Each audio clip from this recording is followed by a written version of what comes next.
Imagine the last scene of Raiders of the Lost Ark. The mysterious crate wheeled into an anonymous warehouse, swallowed by endless rows of forgotten treasures. Now imagine that wasn't just Hollywood fantasy. Imagine that somewhere in a Real Museum storeroom, there is an object just as explosive, a 3,500-year-old image of the Ark of the Covenant, carved in gold by someone who may have actually seen the events we call the Exodus. And the people walking past it every day have no idea what they are looking at. For thousands of years, the story of the Exodus has shaped three of the world's major religions. A people enslaved in Egypt. A rebel prince named Moses. Plagues, darkness, a sea that splits in two. A mountain wrapped in fire and smoke. 10 simple laws that reshaped human morality. For believers, this is sacred history. For many modern scholars, it's nothing more than myth. Nothing in the ground supports it, they say. We've dug, we've mapped, we've dated. It's a beautiful story, but it never happened. But what if they've been digging in the wrong layer of time? What if the crucial evidence has been sitting in plain view, but no one ever linked it together? Over the last years, an investigative filmmaker, working with a network of archaeologists, geologists, linguists, and historians, has tried to do exactly that: take dozens of isolated facts, scattered across museums and dig sites, and see whether they form a single picture. Many of these experts disagree with each other. Some disagree with his conclusions. But each holds a piece of the puzzle. When you start to place those pieces together, a shocking possibility emerges. The Exodus may not be a legend at all. It may be a real historical event, misdated, misread, and misunderstood. To test that claim, we have to start at the beginning of the story. According to the Bible, a famine drives the patriarch Jacob from Canaan, roughly today's Israel, Palestine, down into Egypt, the land of the Nile and the pyramids. There, Jacob's family thrives. One son, Joseph, rises higher than anyone could have imagined, becoming second only to the Pharaoh himself. But generations pass. Joseph dies. A new dynasty arises who did not know Joseph. Suspicion replaces gratitude.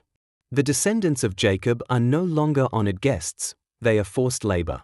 When their numbers grow, the king becomes paranoid and issues a brutal decree: every newborn Hebrew boy is to be drowned. In that climate of terror, a baby is set adrift in a basket of reeds. He is found and adopted by a royal princess and raised in the palace with an Egyptian name, Moses.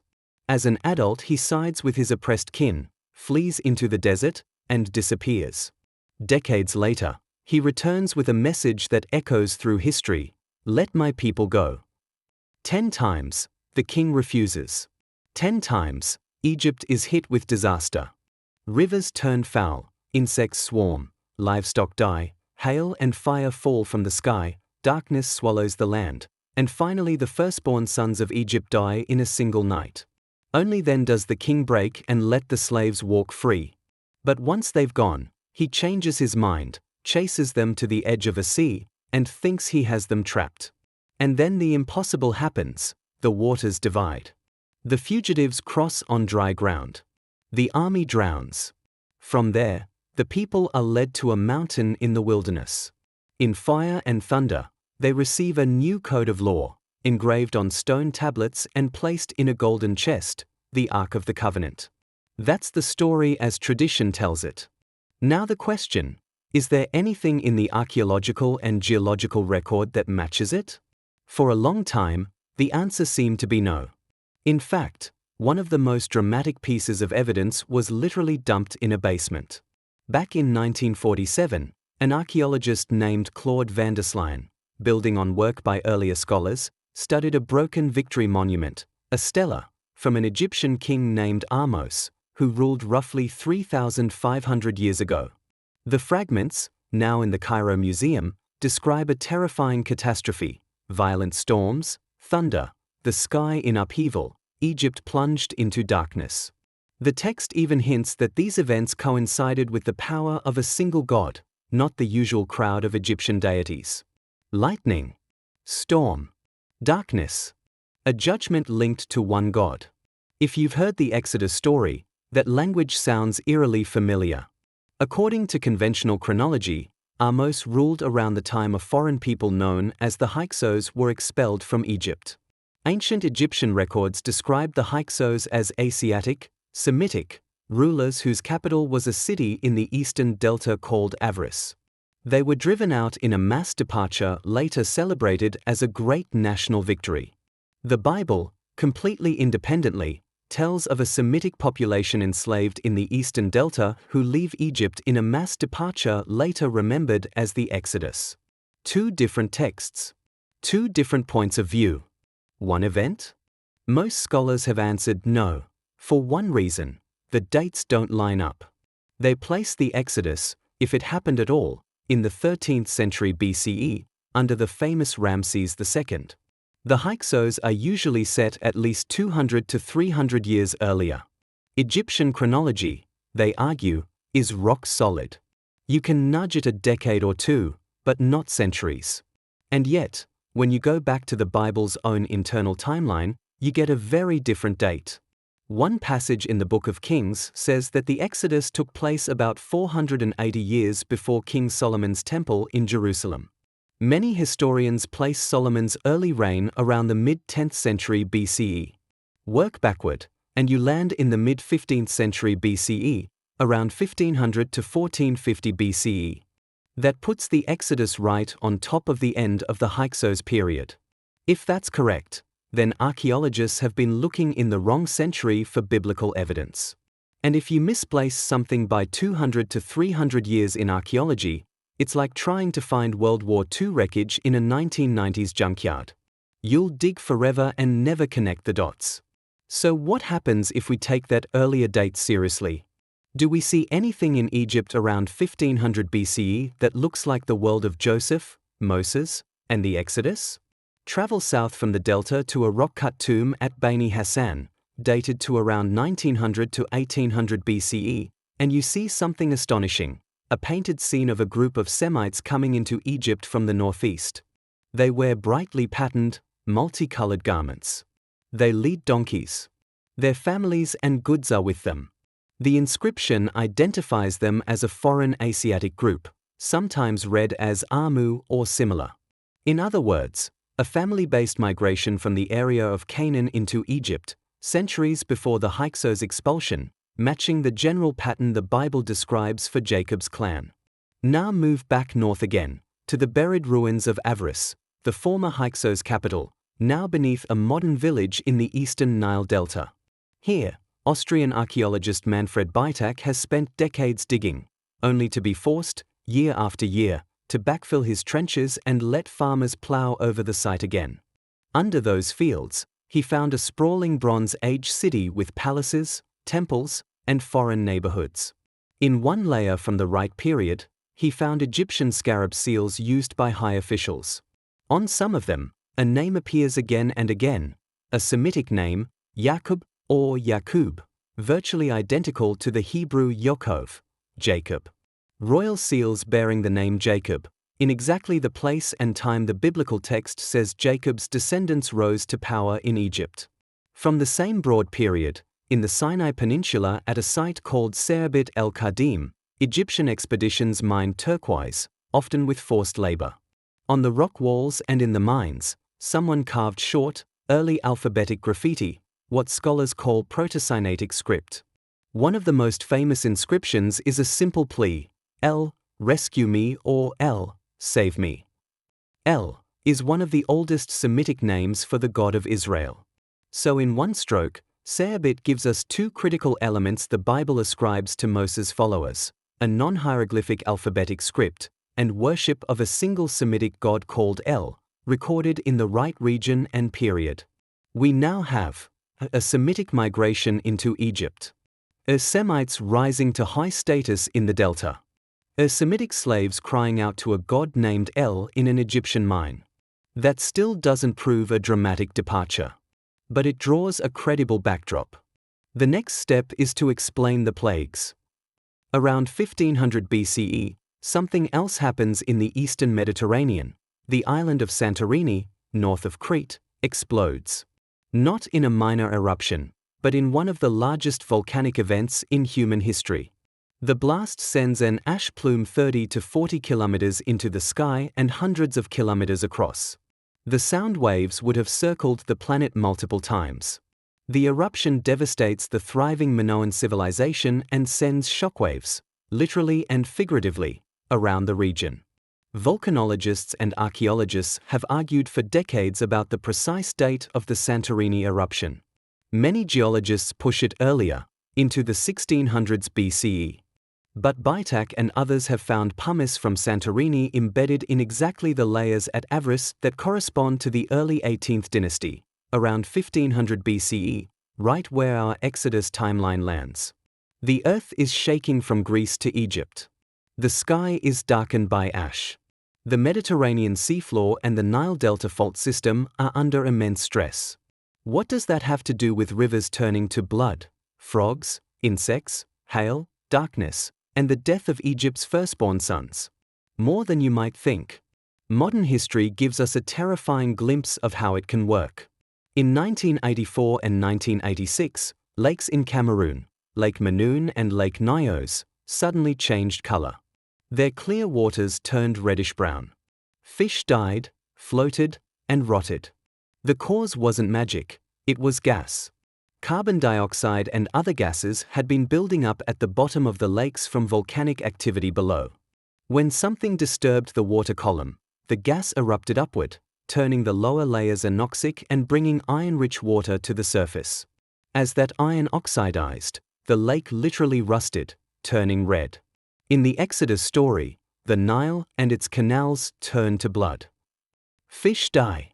The water stinks. The people can't drink. If an earthquake storm along the delta faults triggered gas releases into the Nile and its side basins, the result would look exactly like that: red water, dead fish, no oxygen. What happens next? The fish die, but amphibians don't. Frogs flee the foul water en masse, into homes, fields, and streets. When those frogs die and rot, they create a breeding ground for insects. Lice, gnats, biting flies, and pathogens explode. With contaminated water and no modern medicine, livestock and humans break out in epidemic disease, sores, and skin infections. In the biblical sequence, plagues 2 through 6 are frogs, lice, flies, livestock disease, and boils. Nothing supernatural is required to chain these events. It's exactly what you'd expect from a cascading environmental collapse triggered by seismic and volcanic activity. Then comes something much stranger: a hail storm described as ice mixed with fire, falling from the sky, smashing crops and trees, setting things alight. Again, to a modern ear, that sounds like mythic exaggeration. But an ancient Egyptian text, sometimes called the Ipuwer Papyrus, laments a time of chaos when the sky rained devastation and fire. And scientists studying volcanic eruptions know of a real phenomenon that fits both descriptions: accretionary lapilli. In explosive eruptions, ash and ice can clump into hail-like pellets, dirty ice that falls like stones. These ice ash balls can be electrically charged and associated with volcanic lightning. To witnesses on the ground, it looks like burning hail. A great ash cloud from Santorini, drifting southeast under prevailing winds, would eventually spread over the Nile Delta. The first dusty veil would dim the sun. Then heavier ash and ice pellets would fall. Fields would be shredded. Fires would start wherever lightning struck or hot material landed. Locusts, common in the region, are highly sensitive to weather. Sudden changes in temperature and wind patterns can force whole swarms to the ground or drive them into new areas. If a cold front or ash-induced cooling made swarms land and then, as conditions shifted, rise again, you would get exactly what the biblical text describes: waves of locusts arriving and then disappearing. Finally, as the eruption peaks, the delta falls into deep darkness. A cloud, tens of kilometers high and hundreds of kilometers wide, moves overhead and blots out the sun for days. Fine ash gets everywhere, into eyes, lungs, homes. You cannot see your hand in front of your face. Lamps struggle to penetrate the gloom. The Bible calls it a darkness that could be felt. Geologists have physically tracked Santorini ash grains into Nile Delta cores. Under a microscope, you can distinguish them from other volcanic particles by their composition and shape. In one study, analysts sifted through tens of thousands of sand grains and found a few dozen that could only have come from Santorini, right in the layer corresponding to early 18th dynasty Egypt. That leaves the most disturbing plague of all, the death of the firstborn. On the night described in Exodus, Israelites are instructed to stay awake, eat a special meal, and remain indoors. The Egyptians, unaware, go to sleep as usual. Around midnight, something sweeps through and kills firstborn males across the land. It sounds utterly supernatural, until you go back to Lake Nyos. On August 21, 1986, the people living around Lake Nyos went to sleep as they always did. During the night, the gas concentration at the bottom of the lake reached a tipping point. A landslide or small quake disturbed the water, and a massive cloud of carbon dioxide erupted from the lake's surface. Invisible, heavier than air, the cloud rolled down valleys and across the land like a slow, silent wave. Anyone sleeping low to the ground suffocated without waking. People sleeping higher up on slopes survived. When morning came, survivors found entire villages dead, about 1,800 people and thousands of animals, without visible injuries. Now move that principle onto the flat, fault-ridden Nile Delta. After months of seismic activity and gas releases, a large pocket of coal could have erupted from a basin or sinkhole, spreading out along the ground in a shallow layer. Those closest to the ground, in enclosed, low-lying rooms, would be hit hardest. In Egyptian society, the firstborn son enjoyed privilege. He got the best room, the best bed, often a ground-level chamber in the heart of the house. Younger children might sleep on rooftops, in lofts, in outbuildings, on pallets placed higher up. Israelites, following Moses' instructions, are awake, eating, standing, moving around. The gas layer hugs the floor. The ones lying low, breathing deep in their sleep, take in the highest dose. At Avaris, Baitak found several mass graves. The earlier ones, from epidemic periods, contain men, women, and children mixed together, what you'd expect from disease. But from the early 18th dynasty layer, the same window as Ahmose and our 1500 BCE events, one pit is strikingly different. The bodies are all male. They are thrown in hastily at shallow depth, some lying face down, some sideways. People died too quickly and in such numbers that there was no time for traditional burial. In the Cairo Museum, the mummy of one of Ahmose's sons lies on a shelf, a boy, dead around age 12, the crown prince. If Ahmose is indeed the pharaoh of this period, his heir died young, as the biblical story claims for the king's firstborn. At this point in the narrative, whatever the precise mechanism, Egypt is broken. Its economy ruined, its social order fractured, its crown prince dead. The enslaved population is finally told to leave. But the story isn't over. Because we still haven't tackled the most famous moment of all, the parting of the sea.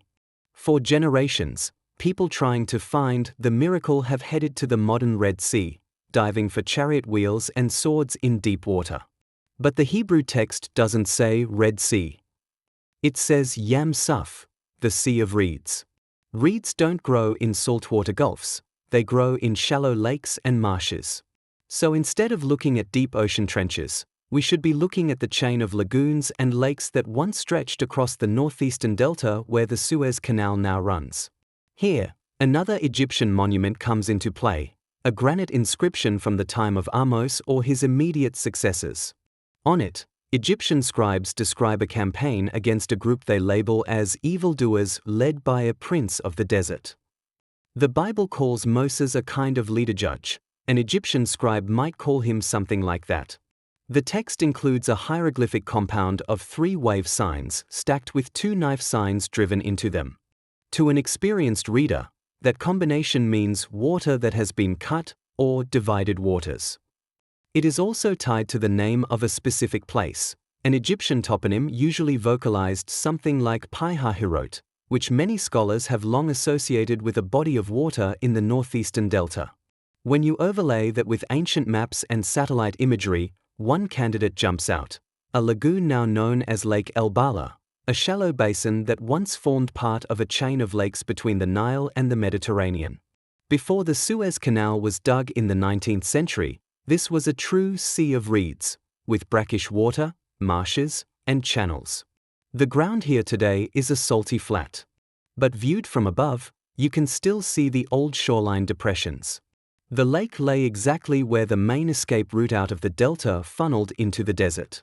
If a fleeing group headed east by the easiest, well-watered route, they'd hit this basin and its marshes. Now bring back the earthquakes. As stresses build along the margins of a delta, large slabs of sediment can slump seaward, collapsing underwater. When millions of tons of mud and sand suddenly slide off the edge of the continental shelf, the lighter crust rebounds slightly. Compared with the vast ocean, a 1-meter uplift doesn't sound like much. But in a very shallow lagoon or marsh, it can temporarily push water out, draining basins and exposing mudflats and sandbars. At the same time, water from adjacent areas cascades down into the newly deepened zones, leaving higher ground briefly dry. For hours, perhaps longer, sections of the Sea of Reeds could become passable. Then, if another slump occurred or if a tsunami generated offshore raced back toward the coast, the water would surge back, rushing across the basin with staggering force. We've seen the destructive power of tsunamis in our own time. In Turkey and other parts of the Mediterranean, geologists have traced ancient tsunami deposits miles inland, showing that waves tens of meters high once scoured the coastal plains. Now compress all of that into one terrifying night on the shores of Lake El Bala. A panicked crowd of ex-slaves reaches the water's edge, trapped between marsh and advancing chariots. Earthquakes shake the ground. Somewhere offshore, a slump and a wave change the shoreline. Water drains from ahead of them, a path appears through the shallows. Wind howls over the exposed flats, pushing water aside even more. The fugitives stumble across, desperate, while behind them the Egyptian army watches in disbelief, then plunges after them into the same corridor. When the returning wave arrives, it carries away chariots, horses, and men. Heavy vehicles bog down in the mud, riders are swept from their mounts. Pedestrians who are already on higher, firmer ground survive. An Egyptian soldier, writing years later, wouldn't see plate tectonics or delta slumping. He would see his army swallowed by a sea he believed eternal. An Israelite would see the hand of his God, opening and then closing the waters at precisely the right moment. The story doesn't end at the water's edge. Some people who lived through those events did not continue on into Canaan. There is clear evidence that, at this period, there were intense contacts between Egypt and the Aegean world, specifically the Minoan and early Mycenaean cultures in Crete and mainland Greece. On Santorini itself, beneath meters of volcanic ash, archaeologists uncovered an entire frescoed town at Akrotiri. One wall painting shows a fleet of ships traveling from a lush river delta landscape, past Egyptian-looking flora, to an island city ringed by sea. Decades later, at Avaris, Baitak's team discovered Minoan-style frescoes in an Egyptian palace, direct proof that Aegean artists were working in the Hyksos capital around the same time. 300 kilometers to the northwest, on the Greek mainland at Mycenae, Heinrich Schliemann excavated spectacular shaft graves in the 19th century. He believed he had found the tombs of Homer's Agamemnon, but later dating showed that these burials were several centuries older, around 1500 BCE, again, the same window. Inside, he found staggering treasures: gold masks, weapons, jewelry. And carved on stone grave markers, stele, he found scenes whose meaning has never been convincingly explained. Most scholars describe them vaguely as battle or chariot scenes. But when you look at them with fresh eyes, something else comes into focus: a sequence. 3 panels, like frames of an ancient storyboard. In one, a figure in a chariot races beneath wavy lines that can be read as stylized water above and below. Another figure stands facing him, holding a rod or staff, on slightly higher ground. In the next, swirling patterns encircle the lower figure and chariot, while the standing man still faces him. In the last, horses and chariot are overturned, the swirling patterns have engulfed them. To someone who knows the Exodus narrative, it is hard not to see an echo, a pursuer in a chariot under waters parted, a leader standing with a staff on firm ground, swirling waters closing in, chariot and horses overturned. Is it proof? No. But combined with the Minoan frescoes showing a journey between Egypt and an island world, and the known presence of Aegean traders and mercenaries in Egypt, it's at least plausible that people who witnessed the events in the Delta carried their stories, and their art, back to Greece, recasting them in their own visual language. Back in the Sinai, the journey continues to its spiritual climax, a mountain where, according to the text, God comes down and speaks. The traditional Mount Sinai shown to pilgrims today is in the far south of the Sinai Peninsula, crowned by a famous Orthodox monastery. It's a dramatic peak, but it doesn't match the logistics described in the text. It's too far off the main route from Egypt to Canaan, too rugged, and too poor in grazing and water. If you take the biblical distances seriously, a different picture emerges.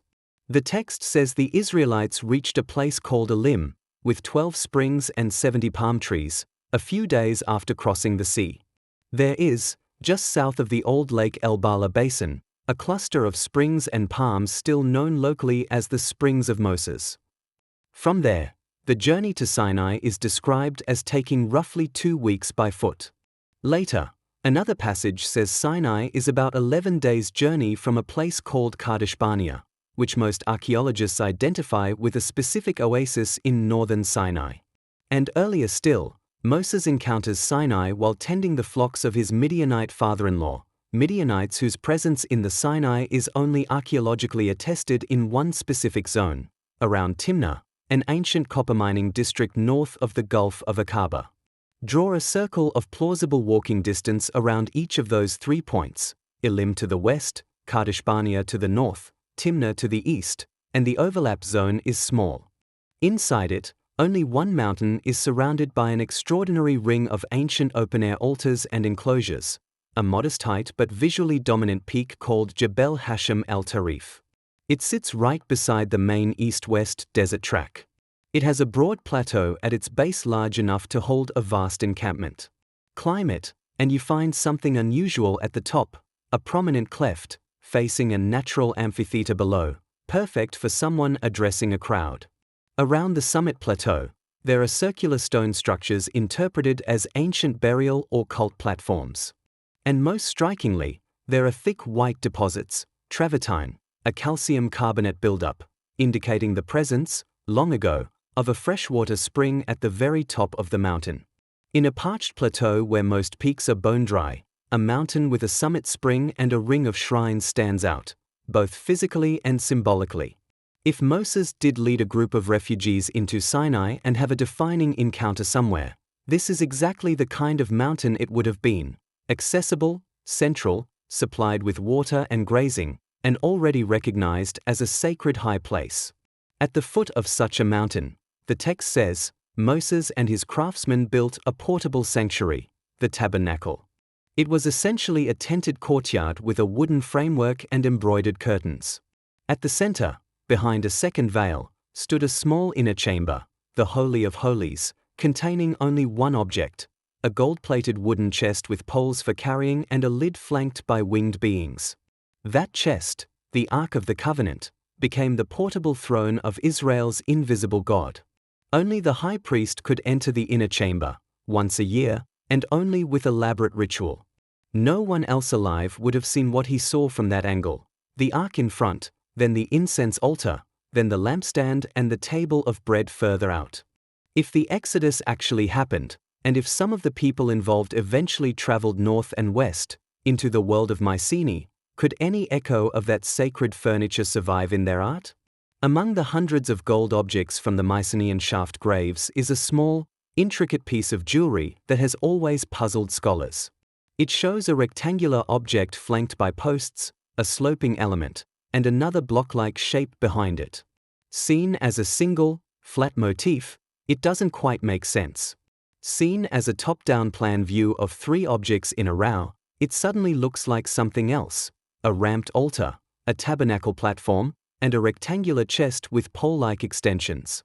In other words, a miniature, stylized map of the front section of the tabernacle, with the ark at the far end. Is that what it is? We can't prove it.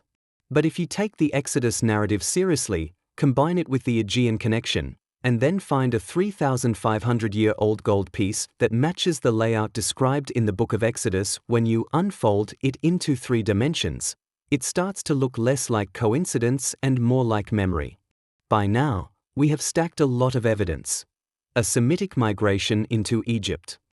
A Semitic ruling class in the Delta. A violent expulsion of those Asiatics around 1500 BCE. A victory stela from that pharaoh describing storms, darkness, and a singular god's power. A ash from a massive volcanic eruption in the right layer. A geological mechanisms matching the sequence of the plagues. A mass male burials at Avris. The death of a crown prince in the right reign. A shallow lake in the right location for a parted sea of reeds, tied to an inscription about water cut in two.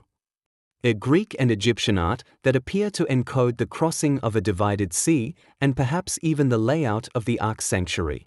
A mountain in Sinai that fits the biblical travel distances and shows signs of ancient sanctity and a summit spring.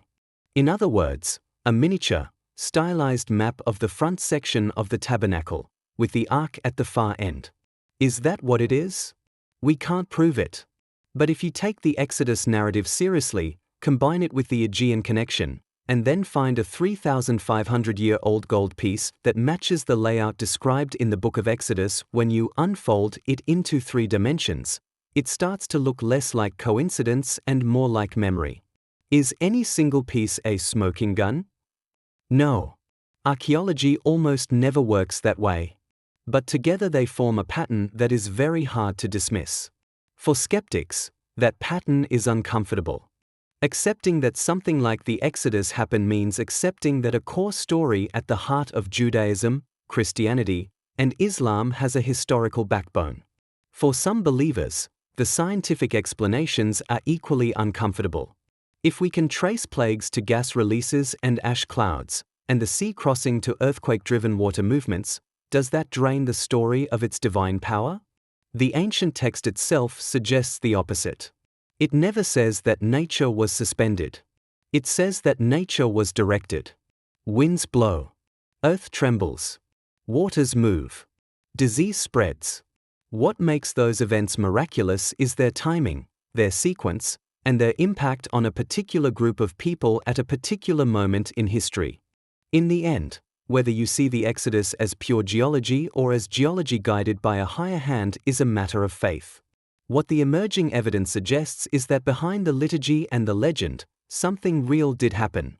A Semitic population rose in Egypt, was crushed, endured environmental catastrophe alongside their Egyptian overlords, seized a moment of weakness to escape, crossed a vulnerable shoreline at just the right time, gathered at a desert mountain, and came away with a new identity and a radically simple law code that would change the way human beings thought about God and justice. Somewhere in a museum, a scratched stela about storms and darkness gathers dust. In a delta field, pumice grains from Santorini lie mixed with Nile silt. In a cave in Sinai, a slave's desperate graffiti still whispers, "El, save me." On a Greek grave, a forgotten sculptor's chisel lines still show chariots overturned in swirling water. And on a tiny piece of 3,500-year-old gold, 3 shapes glint faintly under the glass, perhaps the last surviving portrait of a box once said to hold the voice of God carved in stone. Whether we call that coincidence, or providence, or both, is up to us. But to simply write it all off as a fairy tale may no longer be an option.